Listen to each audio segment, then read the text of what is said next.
Our second speaker is Dr. Sam Shay. He's from Boston. Don't hold that against him, please. Sam gave me a little bio to read for you and the YouTube people, and here it is now. From age 6 to 18, Sam Shay struggled with a host of health challenges which dragged him down physically, this is from your website, mentally and emotionally, making his life miserable, preventing his aspirations to be a doctor, to make a difference, and to live life fully. For the past 15 years, Sam devoted his life to health and science, learning how to help himself and others get better, including university degrees, a doctorate in chiropractic, and postdoctoral certification in functional neurology, and a diploma in acupuncture. He does it all. Living and practicing in Hamilton, which is a step up from Boston, Dr. Sam specializes in transforming lives in his clinic, and also through his online 10-point wellness coaching program, a unique and comprehensive health program specifically tailored to each individual using simple strategies that take less than 5 minutes and cost less than $5 at home. How do they pay you if they do it at home? My information. The solution is cheap, my information is not. I got it.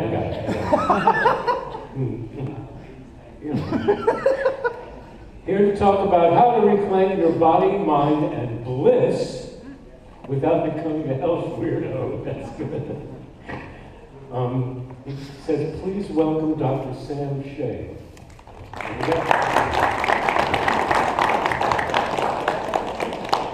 Hello, everyone. This is a portrait of my grandfather. His name is Dr. Harry Shay, and he was one of the most famous gastroenterologists in all of Philadelphia during his lifetime. He published over 300 scientific articles in the field of cancer, physiology, nutrition, and gastroenterology. He was also the founding director of the Fels Cancer Research Center at Temple University in 1937. I would love to be able to stand here and tell you that my interest in health and science began on my grandfather's knee, and sharing wisdom and inspiration. I would really love to tell you that's how it happened, but it wasn't, because my grandfather died 17 years before I was born. Now, I had known that, but what I didn't know until May of last year, nearly 50 years after his death, was how he died. My grandfather, one of the most respected medical doctors in the city of Philadelphia, died on the operating table from malpractice, misdiagnosis, medical misadventure. My grandfather was convinced by a colleague of his that my grandfather's chronic debilitating angina, chest pain, was caused by a new medical theory called a reflex arc between an inflamed gallbladder and his heart. Desperate to get his angina under control, my grandfather went under the knife and never woke up. The coroner told my father, who was going through medical school of his own, that one of the coronary arteries of my grandfather's heart was so blocked you couldn't fit a pin through it. So I'm coming here to talk to you about wellness, not as some happy, hippie, kumbaya, hold hands romp into bliss. Okay, I'm talking about your life. I'm talking about my grandfather's life. So I really hope you take this information seriously, because I take it seriously, because I don't have a grandfather right now. Never did. That I met. Because I know that if he had gotten the information early enough that I have today, he would have been alive, and I would have been able to meet him. So the foundations of wellness in the Western world began in my book in 1895 with the founder of chiropractic, D.D. Palmer. Now, he cognized the triangle of health: physical, chemical, mental, or the reverse triangle: trauma, toxins, and stressful thoughts. And this model in 1895 was very good because life in 1895 was a lot simpler. Food was organic by default. Most people were farmers. They were outside in the sunshine. Their families lived around them, near them. They exercised all day. They slept because Edison had not popularized the light bulb for too long, so people went to bed when the sun went down and got up when the sun went up. The world today, however, is infinitely more complex, so this model is now simplistic. Now, 110 plus years later, I, in false modesty, upgraded the triangle when I was in chiropractic school to 3 intersecting circles, which much more accurately represents the complex interweaving of the 3 major categories of human health instead of 3 rigid bars. Then I continued my studies into neurology and put the brain as the centerpiece, because all facets of health and wellness are routed through, directly or indirectly, modulated or controlled by the brain. Even then, this model is still too simplistic, because life is too complex. There's so many things that are going wrong that you can't just say, I'm going to help your physical body, your chemical body, and your mental, emotional body, and your brain. And they're like, okay, now what? It's too vague. So what I did is I spliced the 3 external spheres, physical, biochemical, and mental, emotional, into 3, there are 3 major subcomponents. Brain is number 1, remains in the center. Physical is spliced into 3 parts. Bowel, or any other form of excretionary pathway, meaning urination, defecation, sweating, exhalation, even your hair and nails are a form of excretia. Body is the physical structure. This is if dealing with old injuries, misaligned joints, muscle problems, posture. This encompasses all the fields of the physical body, from chiropractic to massage to orthopedic surgery. Burst is referring to speed training or exercise, high-intensity interval training. Now, this form of exercise is thankfully coming back into fashion, but not so much with people over the age of 50. Exercise is now an issue because people have the luxury of living a completely sedentary lifestyle for basically their whole life. Whereas exercise was not even done for exercise, it was just done as you had to forage and go sprint after things or get away from things. Biochemical sphere was split into biotoxins, which is everything that's bad for you, and bionutrients, which is nutrition and everything that you need. Bionutrients is one of the most controversial topics in all of health and wellness. In fact, on my upcoming website, which should have been launched yesterday, but we've had technical delays and it's going to be launched in the next week or so, I have an article called Playing with Fire, Why Nutrition is the Most Volatile Subject in All of Health. And it does not give any specific recommendations on what you should or shouldn't eat, but takes into account the 11 major narratives: religious narratives, personal narratives, time narratives, financial, family, culture, occupation, etc. I don't think occupation's in there. Cultural, society, health, etc. that intersect all on food and why it's so volatile. So if you understand all the 11 narratives and you see where you fit, then it diffuses the discourse, so it's not so volatile. Does that make sense? All right. Then we have breakfast. This is really interesting. My first practice was in the Bay of Plenty for 3 years, and a huge part of my practice was dealing with chronically ill females. Chronic fatigue, fibromyalgia, insomnia, depression, anxiety, autoimmune diseases, digestive disorders, all at the same time. And I found through detailed analysis, every single one, 100% of all my chronically ill patients, except for 3, had a terrible breakfast. No breakfast, coffee breakfast, sugar breakfast, glorified sugar breakfast. So I spliced it out as a completely separate category because the pattern was so glaring. Mental emotional, I spliced into 3. Bothers, which is another word for stress. Now this is all things stressful: financial stress, spiritual stress, emotional stress, relationship stress, family stress, cultural stress, you name it. Obviously a very big bucket. You had to put them all there. Bugs is another word for symbiosis, which is your relationship between microscopic bacteria, viruses, parasites, fungi, the rest of the world, both externally, like molds in your house from leaky house syndrome here in New Zealand, to your internal gut bacteria and the balance or imbalance therein. Last is bedtime, another word for sleep. And this is everything having to do with sleep. Now, you'll notice that all of these parts share and intersect with each other. If you ignore any one of them, the health will collapse at some point, or at least will not be optimal. Does that make sense? So, if you're also, notice that all of them begin with B. Brain, bowel, body, burst, biotoxins, bionutrients, breakfast, bothers, bugs, and bedtime. I tried with S. Bedtime was sleep, bugs was symbiosis, bothers was stress, breakfast was starting meal, bionutrients was sustenance, biotoxins was synthetics, burst was speed training, body was structure, bowel, there's a great four-letter word that begins with S. So I opted for either using that, stool, or sticking with the B's, and I opted with B's. So in the time that I have, I do not have the luxury of going into each point in depth. Each of these points by themselves have several, devote several PhDs to if you really wanted to.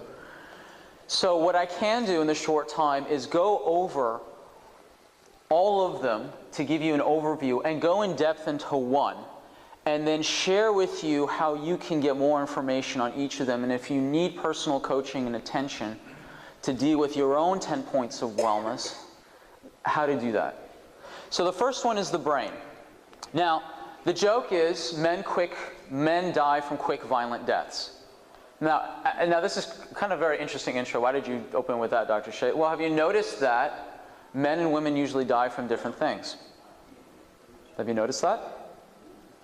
So one reason is that men typically have a stronger left brain than women, and women have a typically stronger right brain than men. So what is left brain activity? It is action, not thinking. It is doing, not contemplating.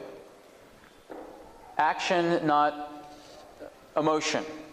So hyper left brain activity leads to things like violence, which is action without thinking. It leads to stupidity. How many women are on the show Jackass?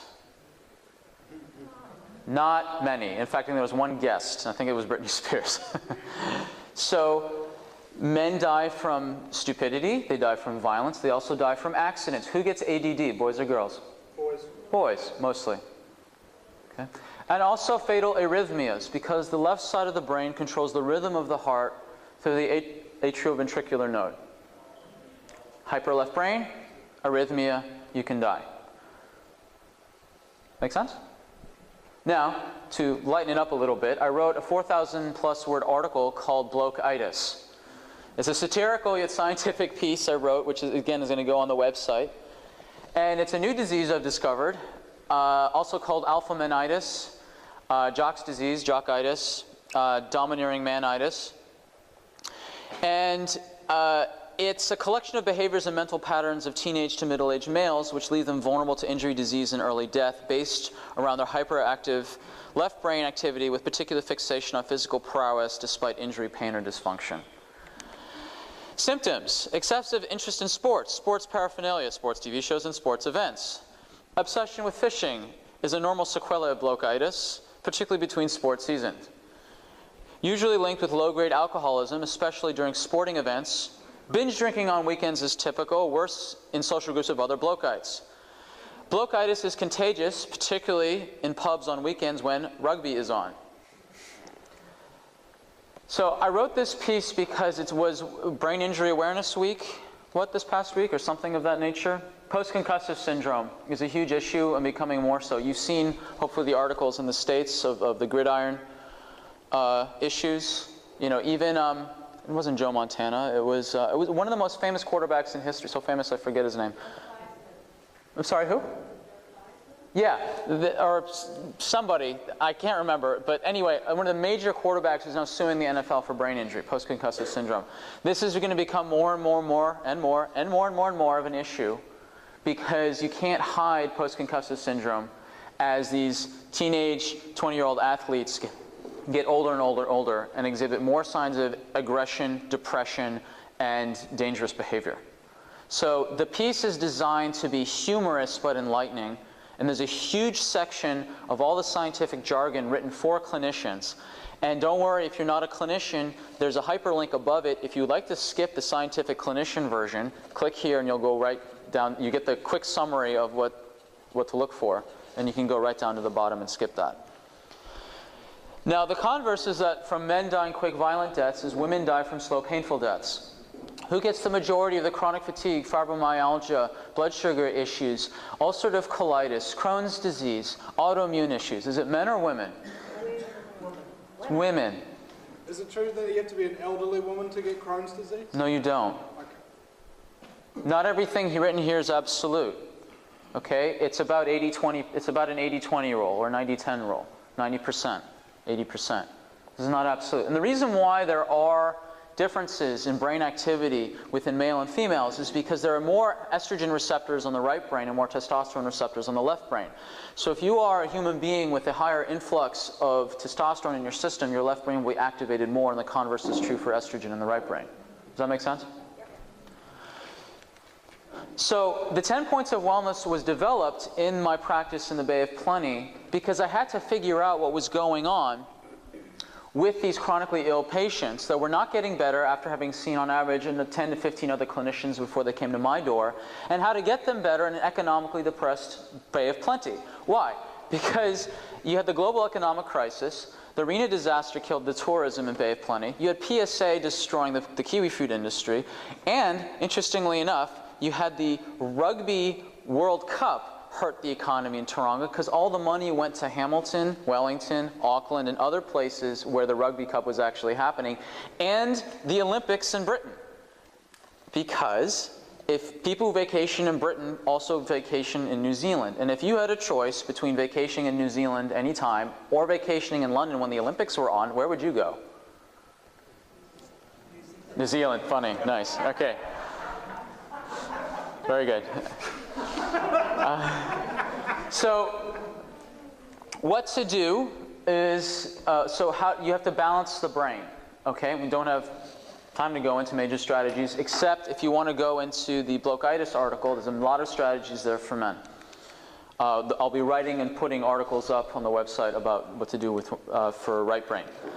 So wellness point number 2 is bowel. You have to prioritize your poop. Now, this may be kind of a chuckle subject for people, maybe a bit uncomfortable. But if you lived in a house where you couldn't flush, how long would you stay in that house? Until it became a fetid, putrid, disease-ridden mess. We understand this with modern plumbing and housing, but when it comes to our own bodies, we think we can just kind of hold it in and everything's okay. That's not true. That's absolutely not true. And if you want a quick, there's multiple things you can do to help this category, but again, due to time constraints, I'm giving you one. Number one thing you can do is honor your urge. Look at a dog. Does a dog sit there in the meeting quietly waiting till it's appropriate, or do they run to the door scratching and pawing and whining till they have to go? All right? Now, if you're stuck in a meeting and you have the urge to go and you're looking for an excuse to get up and leave, you can say, excuse me, I have to go, I'll be right back, I have to go to the men's room. And then someone snarks at you and says, what's the matter, can't you hold it in for the meeting? And your response is, well, I don't want to be ever accused in this meeting of being full of it, so I want to prove you wrong, so I'm just going to go and come right back. Okay? So honor your urge, very, very important. Because your body is trying to get rid of toxins. Why are you stopping it?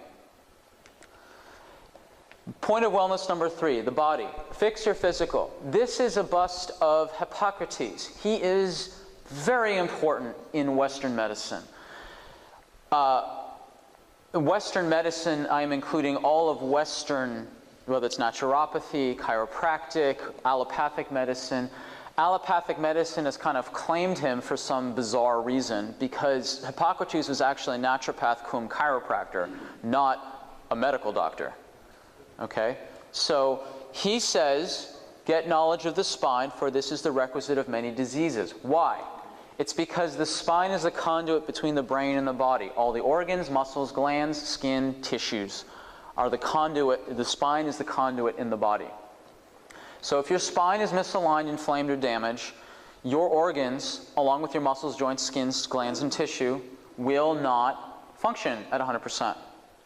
So the simple strategy is to get under care of somebody who is skilled with the spine. And I don't care if it's a chiropractor, an osteopath, a physio, and even some trained acupuncturist in Toi Na.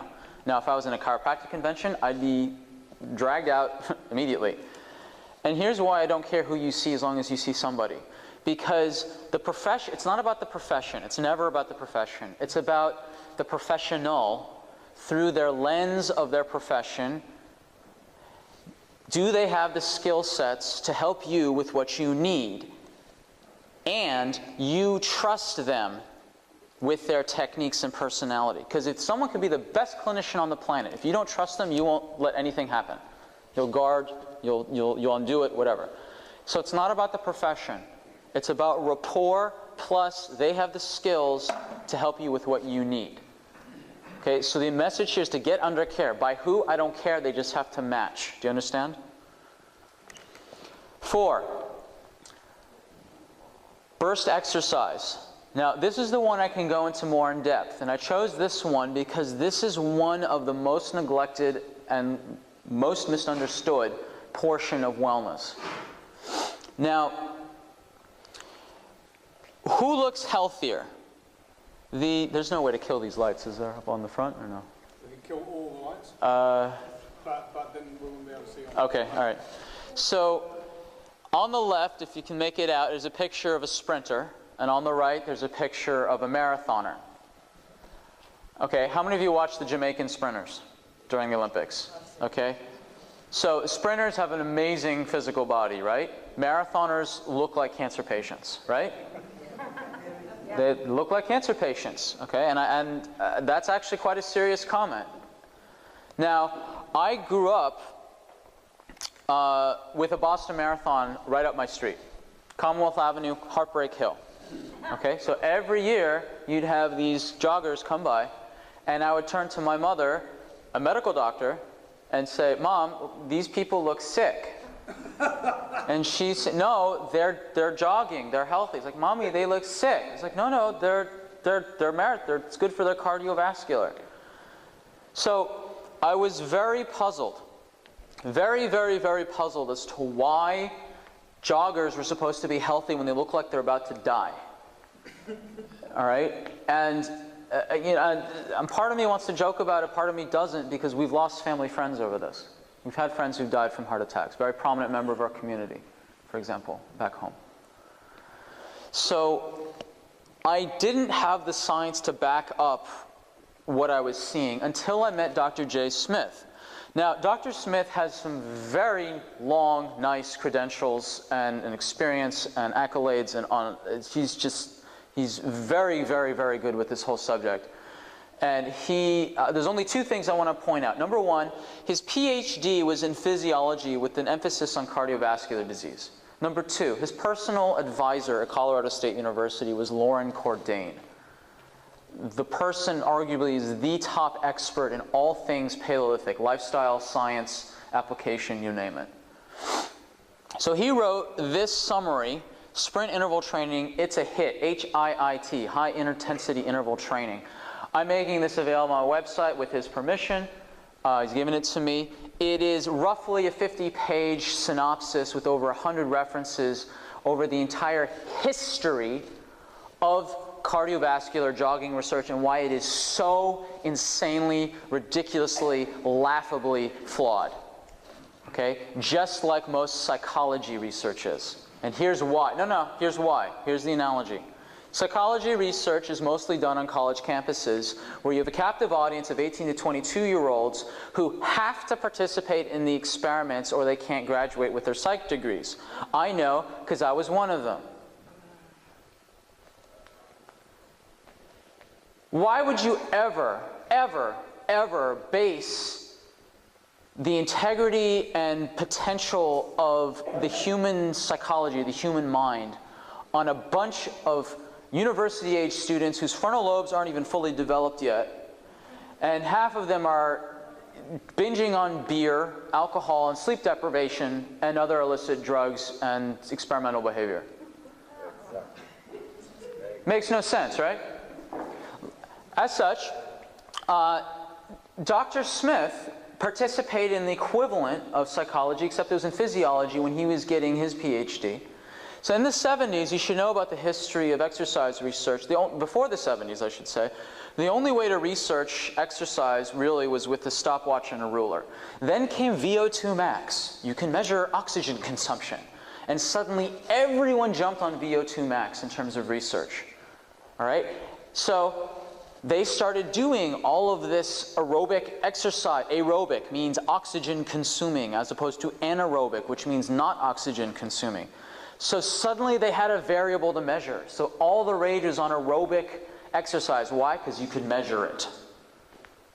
Okay, the question was not what is the optimal exercise for human health and optimal function. It was on what exercise is the best consumption for oxygen. You see how they're different questions?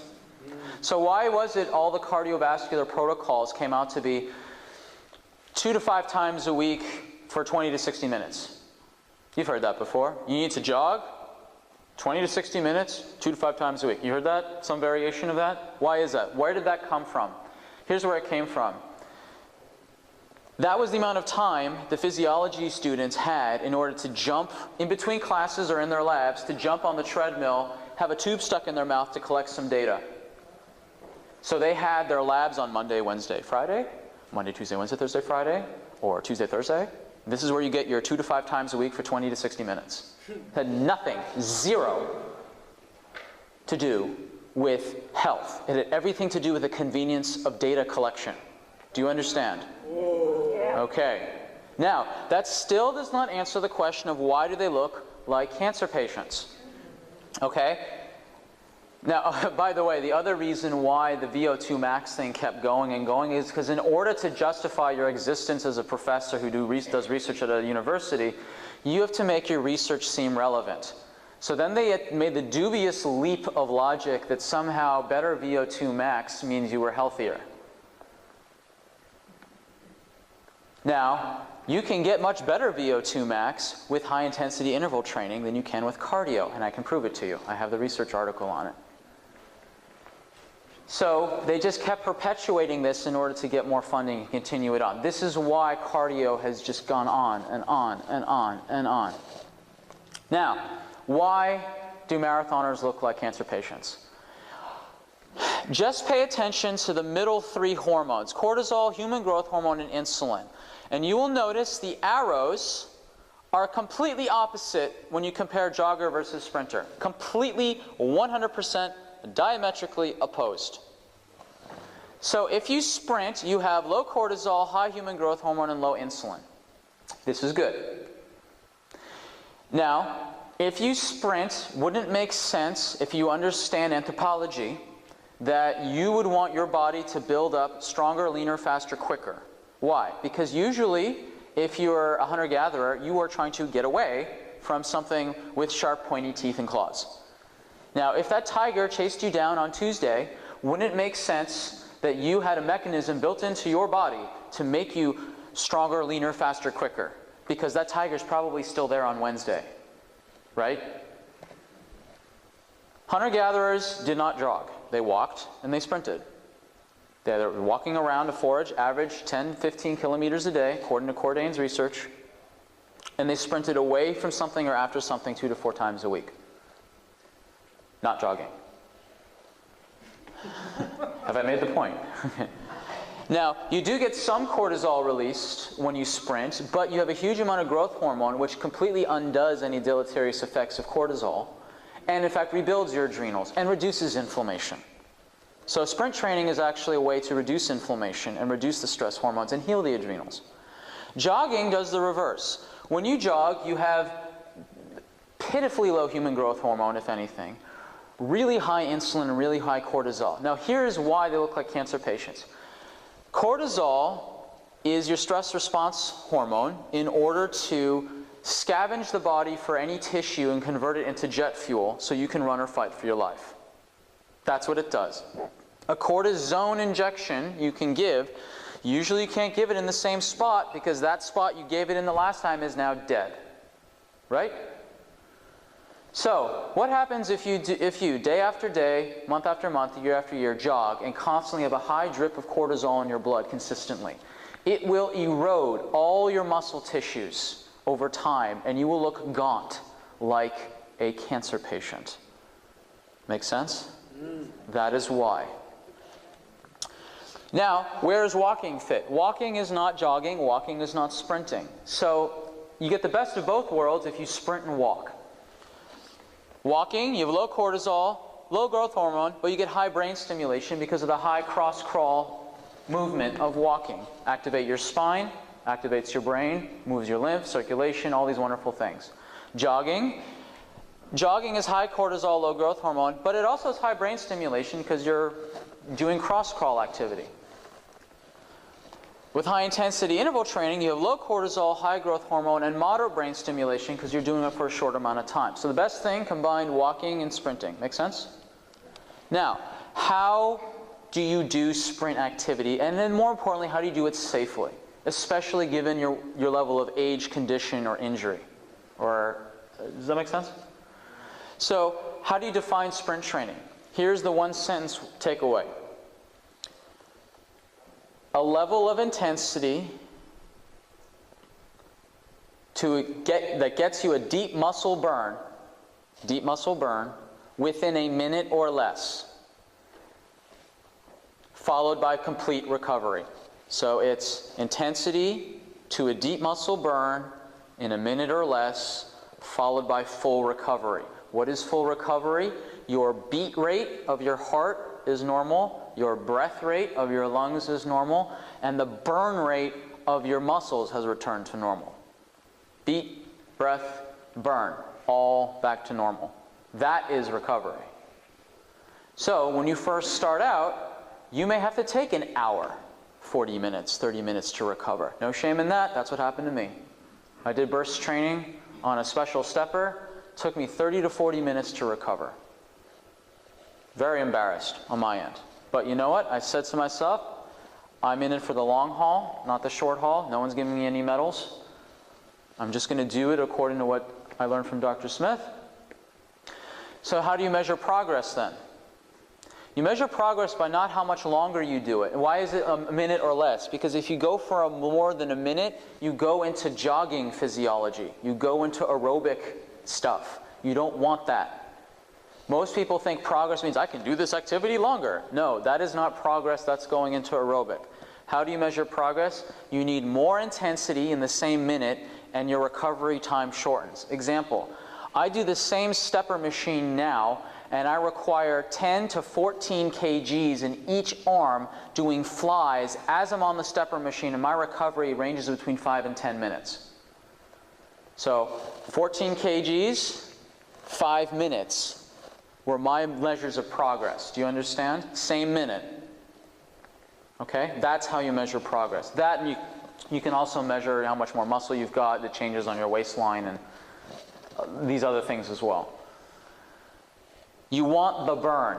Why do you want the burn? Is what you want. Some people, they just do it till they're puffed. That's not what you want. You want the burn.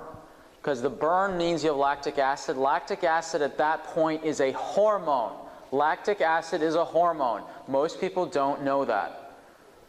Lactic acid will trigger the primary and secondary release of growth hormone, testosterone, and this other hormone soup in your body. You need the burn. That's what's going to do it.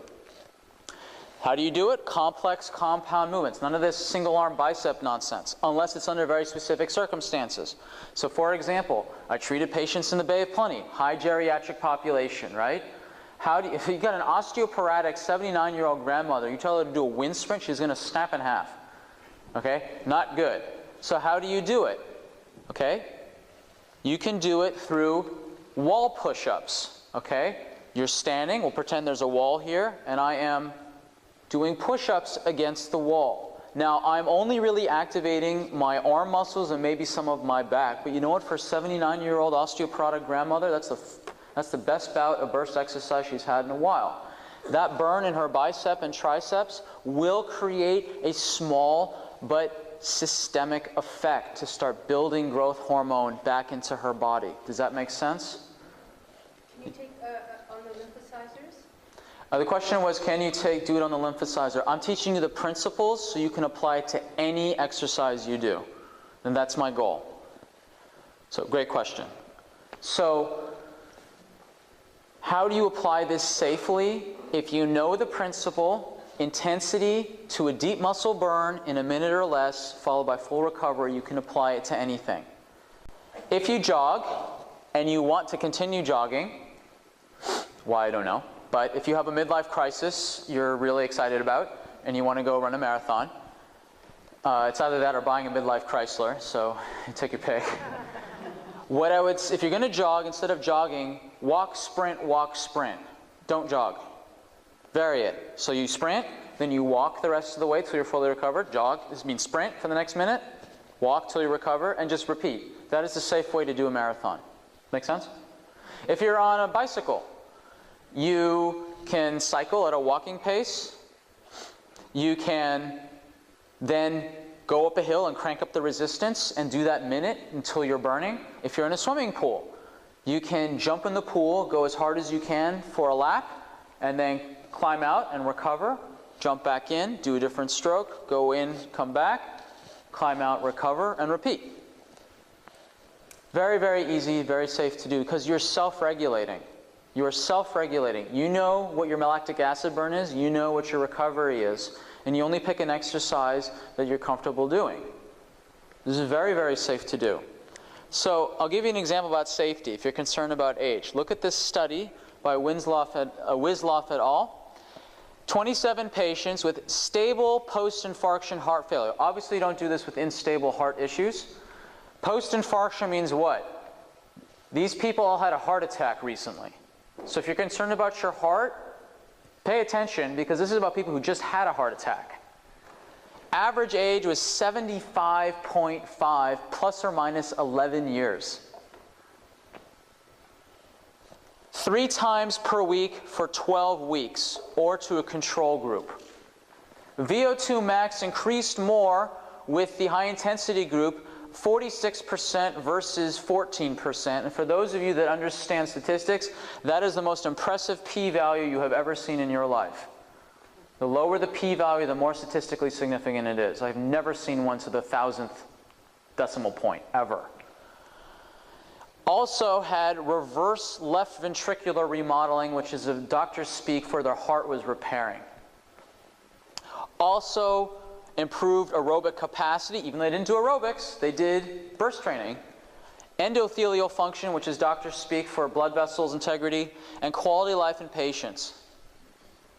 Okay? So if you do this safely and correctly, is all benefits, no matter what your age. Does anybody run a marathon using this method? Yes. Here's the thing, is that people who have, which method? Are you talking? The walk and then sprint. Oh, okay, I misunderstood your question. Here's what I thought his question was. His question says, has anyone used this method before? I don't think anyone's won a marathon. There's a difference between training for health and training for your sport. Okay? You can train for your sport, which is really unhealthy for your health, like marathoning. You can train for rugby, which is for your sport. Is it for your health? Hell no. Okay? Voluntarily going through repetitive concussions is not what I deem healthy. Okay? So, here's the thing. High intensity interval trainers, people who train that way, can go and jump in and with a little bit of difficulty can go do a marathon. Marathoners cannot go and jump in and do high intensity interval training okay?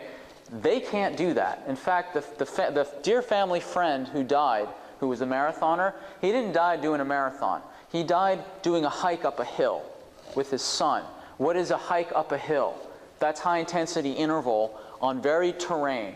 Died in his son's arms. Okay? Yes, question.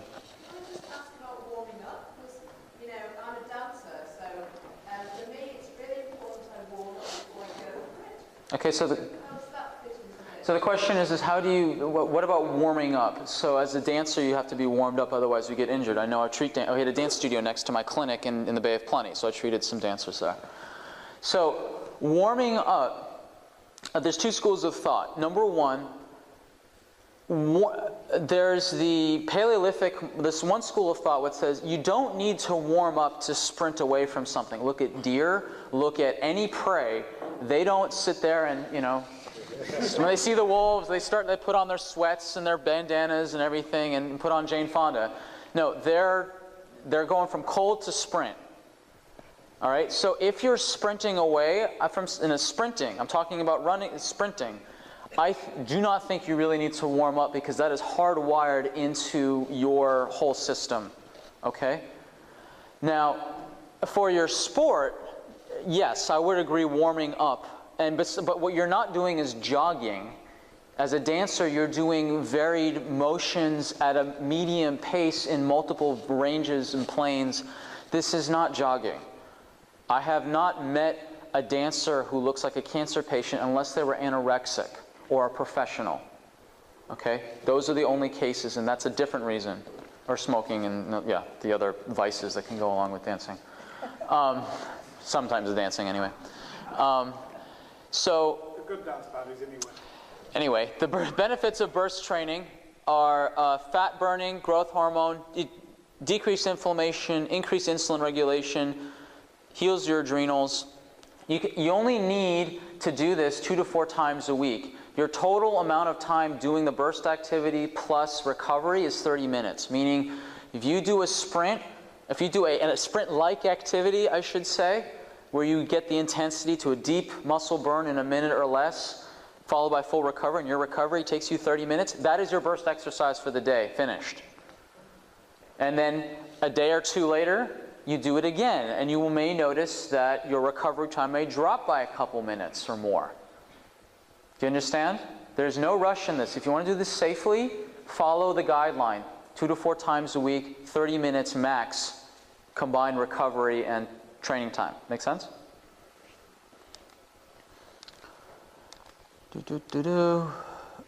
Okay. Now, point of wellness number 5, biotoxins. This is a huge topic. Absolutely insanely enormous, and it's only getting bigger. Why? Because more and more chemicals are being dumped into water, air, food, some of them being genetically put into the food, you name it. It's all being there. And it's getting bigger every day. And so I've classed 10pointwellness.com is the name of my website, so I am putting things subcategories of 10 amongst most of these 10 points of wellness. So I have 10 major classes of today's toxins. Heavy metals, artificial sweeteners and other artificial additives, toxic makeup, and personal/household cleaners. People do not appreciate how toxic makeup is. They do not. I lost a biochemistry professor to an extremely painful blood cancer because he was the top chemist for a major makeup company, leaving his 4-year-old daughter behind. Okay, I am on a personal mission to make sure people's makeups are clean and safe because out of the memory of this beloved professor I had. Airborne and off-gassing particles, including rugs, sprays, fumes, the new car smell, which you can now buy in a can, evidently. Drugs of all types, whether they're prescription, over-the-counter, recreational, alcohol, cigarettes, you name it. Industrial petropollutants, freak foods, fried foods, fast foods, and fritz foods. Translation, genetically modified foods, deep-fried foods, fast foods, and microwave foods. The 4-letter F word, FFF. Freak, fried, fast, and fritzed. Those are the 4 Fs of food. Fritz, microwave. Microwave. Hazardous elect EMFs. We'll have a speaker on very soon about that. I didn't know. Truly, I didn't know where to put this because you can put this darn near anywhere on the 10 points. This can be such a devastating. I've had patients who've come to me, whether they're on my 3-month online coaching program or in person, and the single biggest immediate thing that was completely ruining their life was having their skull blasted at night either by their cell phone, a smart meter, or a short in the wall. And once, now, that doesn't mean they didn't have a bunch of these other things going on, but once you resolved that, then all of a sudden they have a room to deal with everything else. But it was frying their brains, just frying them. So it's a big issue, real issue. Antibiotics and allergens, gluten, soy, pollen, and peanuts, and plastics leaching into foods in the body. So what's practical? Avoid them. That's the best I can give you in a 2-second soundbite.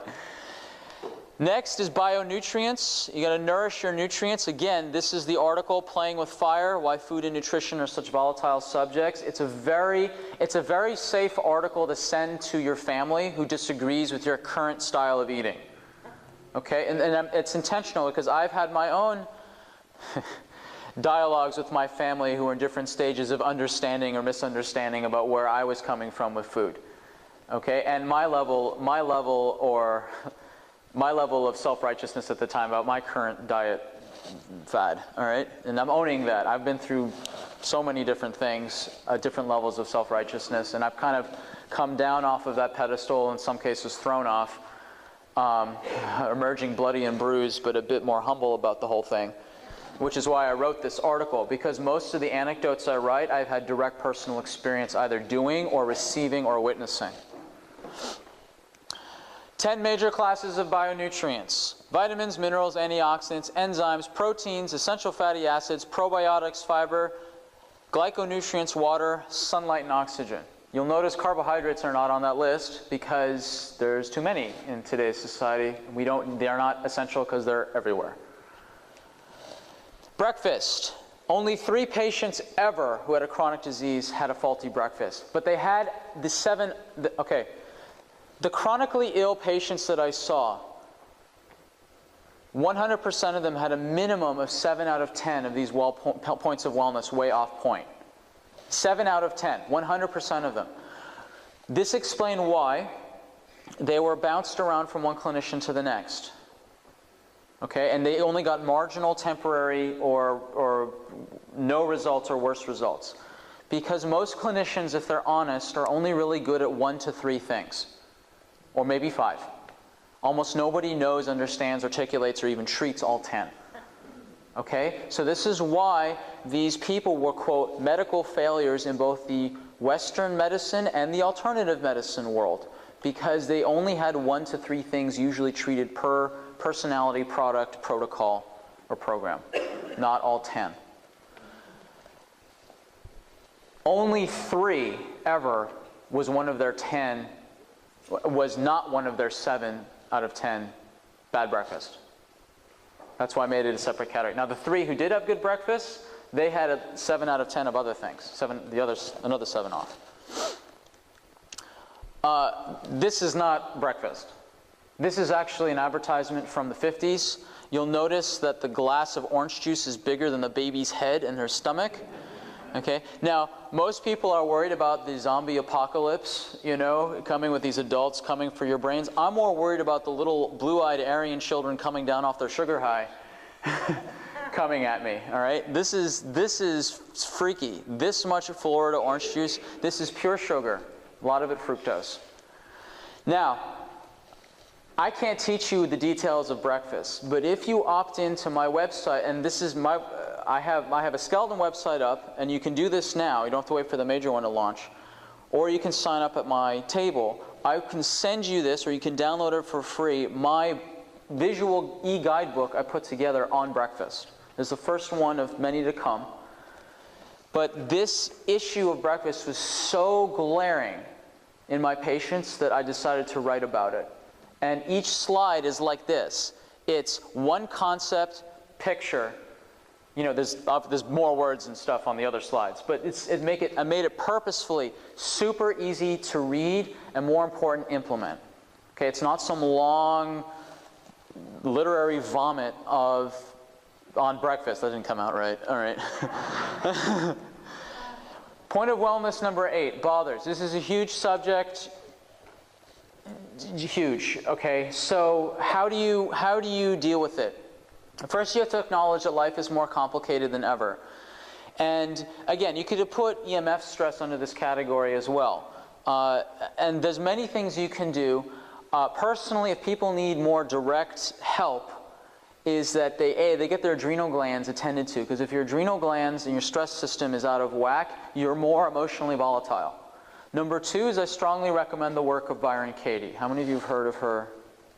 Her stuff, the work of Byron Katie? Okay. Her stuff is excellent. It's a very simple yet effective system to deal with the stressful belief systems which are ruining your life. And if you don't believe me, go download her universal belief list. And am I out of time? No. Sounds like a computer that's stressing out. Okay. Maybe we should fix its adrenal glands. Okay. So here's something to consider. Block time. Don't multitask. Multitask kills the brain. Kills it. So if you want to save your brain, focus on one thing for 30, 45 minutes. If you have to do a lot of little things, block them into one set of 45 minutes. Point of wellness number 9, bugs. This is symbiosis. Now, dealing with bugs is very tricky because the diagnostics in New Zealand are, depending on where you're located, can be difficult to access. So the best way to do it is to build up your immunity by attending to the other 9 points of wellness, and also to build up your internal gut flora through things like sauerkraut, kombucha, lacto-fermenting your own fruits and vegetables. There's many good books on the subject. There's even groups here in Auckland that do it. Point of wellness number 10 is bedtime. Save your sleep. Now this is a small comparison. Ancient humans had 9 to 10 hours. Today we have 6 to 7. They woke with sunrise. We woke with a very loud alarm, which just totally throws your adrenals into overdrive. It's like being shaken violently awake. They napped at the hottest time of the day. Many people today don't nap.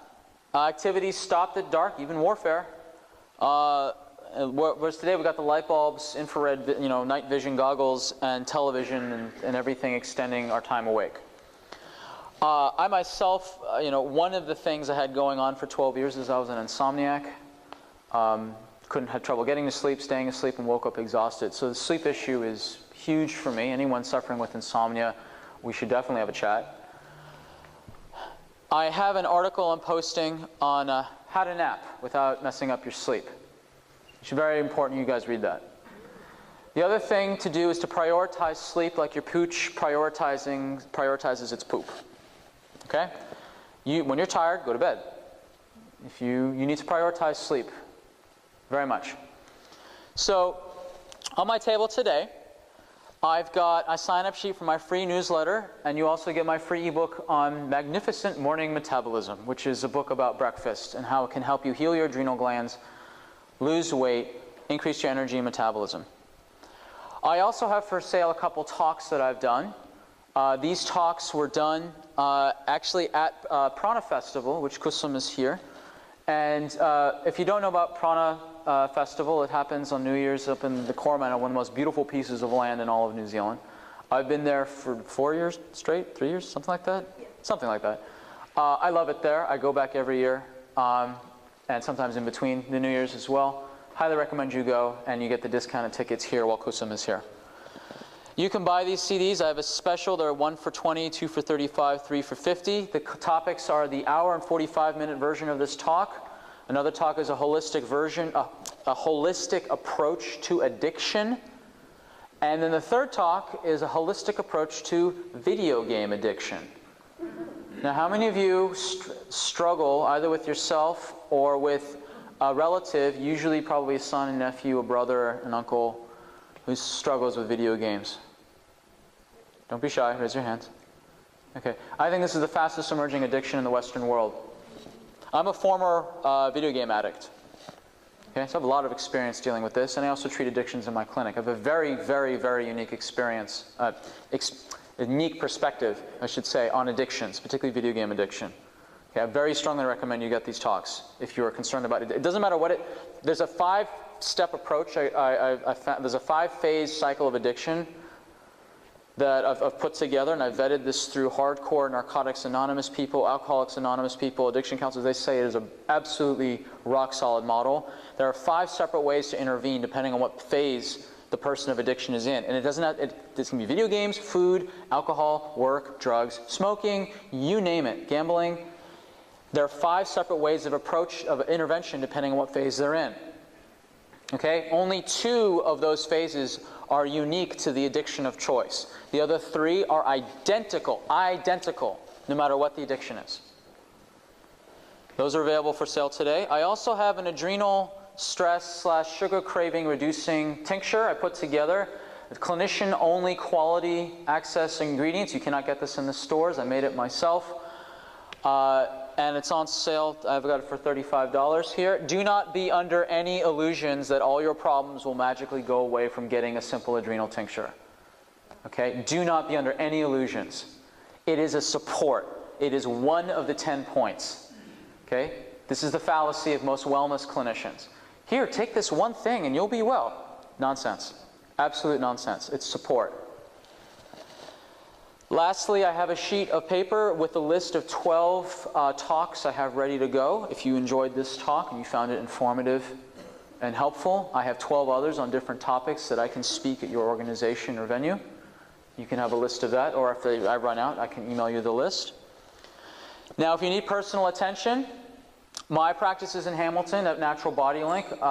Most people know it as Paul Hume's clinic, arguably one of the top osteopaths in all of Australasia. I work in the room next to him. And I treat many things, but the main focuses I do are injuries of all types to the spine, arm, and legs, neurological cases like dizziness, nerve pain, strange numbness, and the weird stuff that no one wants to deal with, chronic diseases, adrenal fatigue, chronic fatigue, fibromyalgia, hormone issues, you name it, and addiction cessation, smoking, food, video games, you name it. Okay? Now, as a gift for everyone coming here today, I'm offering 30% off my initial consult to anyone here, or anyone you recommend who comes to see me. If you have a friend or family in driving distance that wants to come see me, not only will I give them 30% off their initial consult, but I will give them a permanent 10% off all their follow-up visits, excluding supplements and any other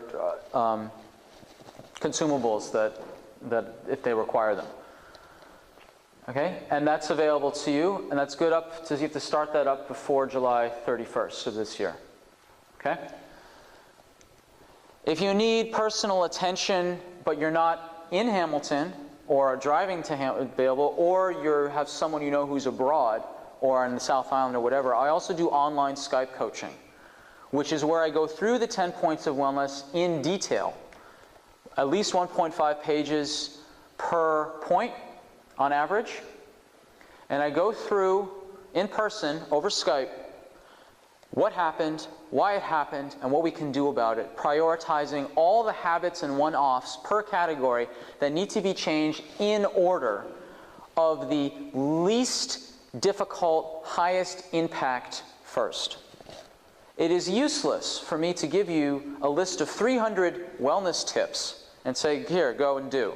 It's useless. You don't know what's important. You don't know what to do first, next, and last.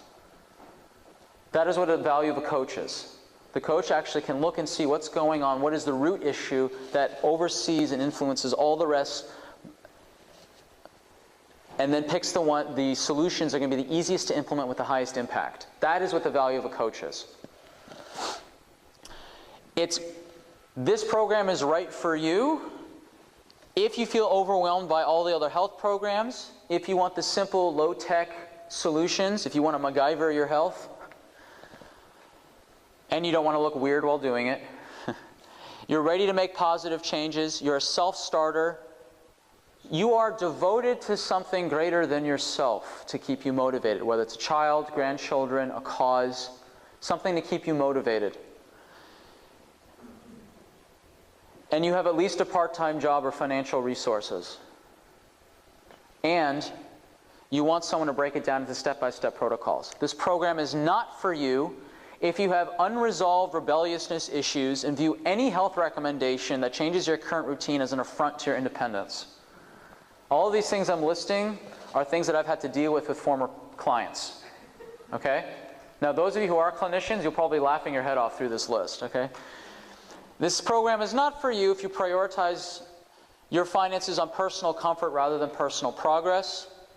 Those closest to you do not support you, or you're not willing to ask for said support. You're unwilling to question your stressful belief systems around your health and your life. You're unwilling to learn new ways to exercise, eat, sleep, or think. You are not an action taker, and you are not devoted to something bigger than yourself. My normal program is 3 months, initially an hour-and-a-half session, $450 plus GST, 4 half-hour sessions at a half hour each, 4 half-hour sessions for 4 weeks, then 4 half-hour sessions at every 2 weeks, which comes to 13 weeks total, which is $1,650 plus GIST.